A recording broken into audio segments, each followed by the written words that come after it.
My name is Halima Nyota. I work for Youth Leaders Stakeholders, which is a community-based organization.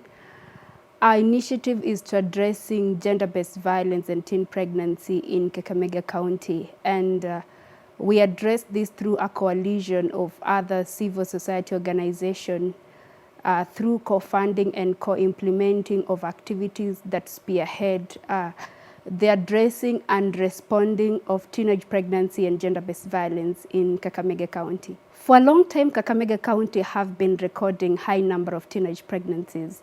And this has been concurrently, that is starting from 2018, 2019, even 2020. So our initiative, the organization was registered in 2016. This was due to high patriarchal issues whereby women were not given spaces of leadership. And now coming again to issues of teenage pregnancy, which was also part of the contributing factor. And Kakamega being a patriarchal society, we saw a need of bringing together young people and other organizations to collectively address teenage pregnancy and gender-based violence in Kakamega County. And I will say through that, we've had a contribution from members and stakeholders. And currently, we've had a development of a policy to address the same.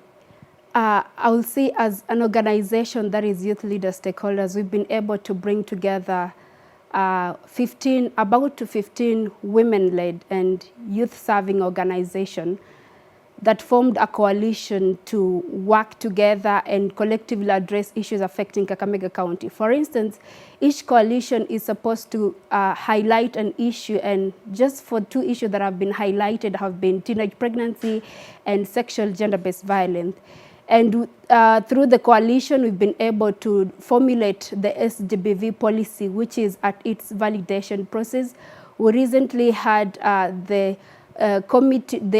County Attorney's Committee of Policies meeting and validating the SGBV policy. Another success story is as an organization, we've had influence on media, whereby we've brought out issues on teen pregnancy and sexual gender-based violence in Kakamega County. And currently, any media station, any local media station that will want to know about cases of teen pregnancy and sexual gender-based violence will reach out to us so that we can also give the stories.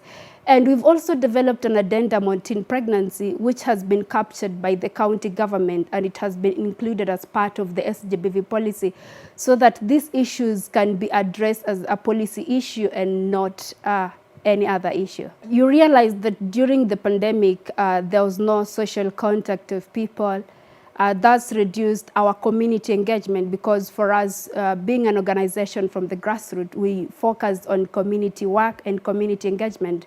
So as an organization, we focus on doing media advocacy, that is having tweet chats, Facebook live stories, and also engaging with local media stations to speak on the issues that were happening in our community. And I will say through that, we've had impacting the entire community, and also other organizations reaching us out to hear what we are doing. That is what I can say about that. Youth Leaders Stakeholders is just a community-based organization with no funding, focusing on collaboration and networking of civil society organizations to create impact. And as an organization, we are focused on working, collaborating with the government and creating policies that will see its implementation to having greater impact, or creating more opportunities for young people across the entire county and even across the region. We work specifically in Kakamega County, but we are looking at, for the next 3 to 5 years, we shall be an organization creating impact across the country. I believe that Zuri initiative recognizes young people and young women who are disrupting the status quo to create change in the world and in the community. And being a young change maker from the grassroots part of this country, I believe that for the few spaces, for the few opportunities I've had to create change in my community, I believe by being an alumni of Zuri, I'll be able to create more impact and even amplify the little change I'm making in my community to be more visible and more effective. Our organization is working towards marking the International Women's Day 2021, and we are bringing together young women from the grassroots, having a dialogue with more influential women leaders from various ministries at the county level, and also the elected women at the county level, to have a dialogue and just share the experiences, because we believe those who are not had the opportunity to have to be leaders, that is young people, they can also learn from those who are more experienced.